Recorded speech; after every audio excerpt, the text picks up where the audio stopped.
Em nome do Pai, do Filho e do Espírito Santo. Amém. Ouçamos a palavra do Senhor, peçamos o Espírito Santo de Deus para que o Senhor envie sobre nós a sua graça, o seu Espírito, e assim nos deixemos tocar pela poderosa palavra do Senhor. A todos os dias que nós abrimos a Bíblia Sagrada para meditar a palavra, é Deus querendo se comunicar conosco. É Deus querendo falar conosco. Todas as vezes que você abrir a palavra de Deus para rezar, para orar com a palavra, para meditar a palavra, é Deus querendo falar com você, irmão. Então abramos o nosso coração e peçamos, Espírito Santo, vem sobre nós. Conduza-nos neste momento. Conduza também o nosso dia, nossas atividades, a nossa semana. Estamos começando uma nova semana, contando sempre com a sua graça e com a sua misericórdia. Evangelho de Mateus, capítulo 14, do 22 ao 36. Depois que a multidão comera até saciar-se, Jesus mandou que os discípulos entrassem na barca e seguissem à sua frente, para o outro lado do mar, enquanto ele despediria as multidões. Depois de despedi-las, Jesus subiu ao monte para orar a sós. A noite chegou e Jesus continuava ali sozinho. A barca, porém, já longe da terra, era agitada pelas ondas, pois o vento era contrário. Pelas 3 horas da manhã, Jesus veio até os discípulos andando sobre o mar. Quando os discípulos o avistaram, andando sobre o mar, ficaram apavorados e disseram: é um fantasma, e gritaram de medo. Jesus, porém, logo lhes disse: coragem, sou eu, não tenhais medo. Então Pedro lhes disse: Senhor, se és tu, manda-me ir ao teu encontro, caminhando sobre a água. E Jesus respondeu: vem. Pedro desceu da barca e começou a andar sobre a água em direção a Jesus. Mas quando sentiu o vento, ficou com medo e começou a afundar. Gritou: Senhor, salva-me. Jesus logo estendeu a mão, segurou Pedro e lhe disse: homem fraco na fé, por que duvidaste? Assim que subiram na barca, o vento se acalmou. Os que estavam na barca prostraram-se diante dele, dizendo: verdadeiramente, tu és o Filho de Deus. Após a travessia, desembarcaram em Genezaré. Os habitantes daquele lugar reconheceram Jesus e espalharam a notícia por toda a região. Então levaram a ele todos os doentes e pediam que pudessem ao menos tocar a barra de sua veste.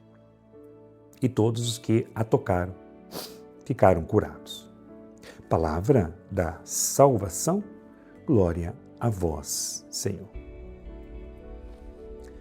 O Evangelho de hoje nos apresenta uma das páginas mais belas da Sagrada Escritura.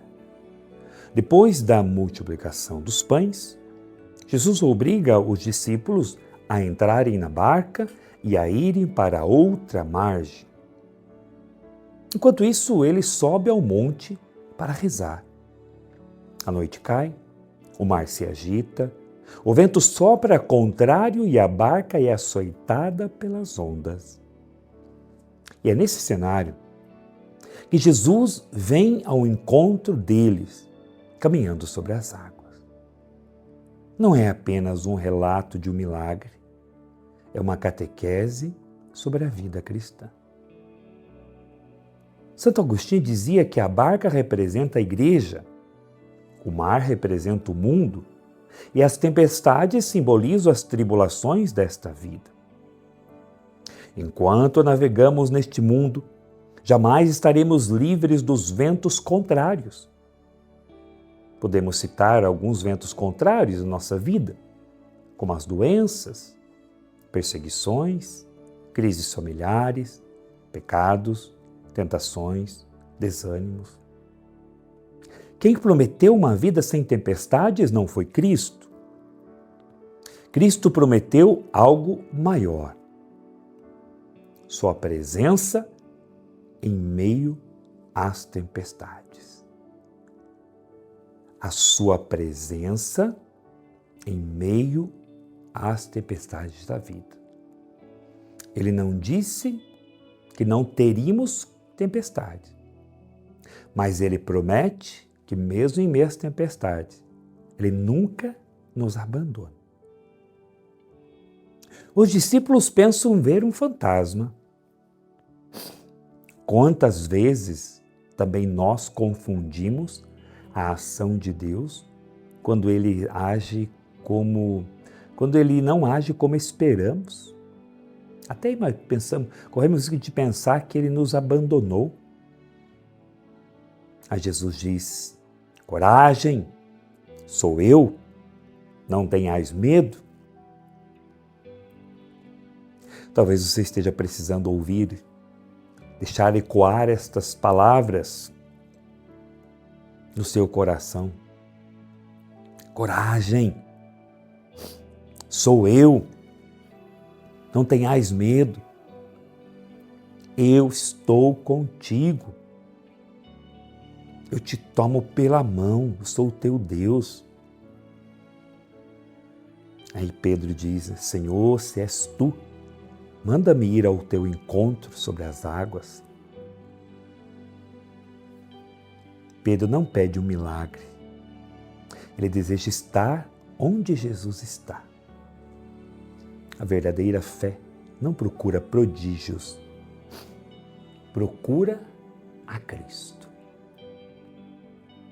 A verdadeira fé procura a Cristo. São Tomás de Aquino ensina que a fé é um ato da inteligência movida pela vontade sob a ação da graça. Tanto acreditar não é fechar os olhos para a realidade, é confiar mais na palavra de Deus do que nas circunstâncias. Enquanto Pedro mantém os olhos fixos em Jesus, ele caminha sobre aquilo que deveria afundá-lo. Mas quando fixa o olhar no vento, começa a afundar. Meu irmão, minha irmã, nós não afundamos porque existem problemas. Afundamos quando os problemas se tornam maiores do que Cristo aos nossos olhos. Quando nós tiramos o olhar do Cristo, começamos a olhar somente para os nossos problemas, aí tendemos a desanimar, a afundar. São João Crisóstomo comenta que Pedro não afundou imediatamente. Primeiro entrou o medo, depois veio a dúvida, por fim, o afundamento.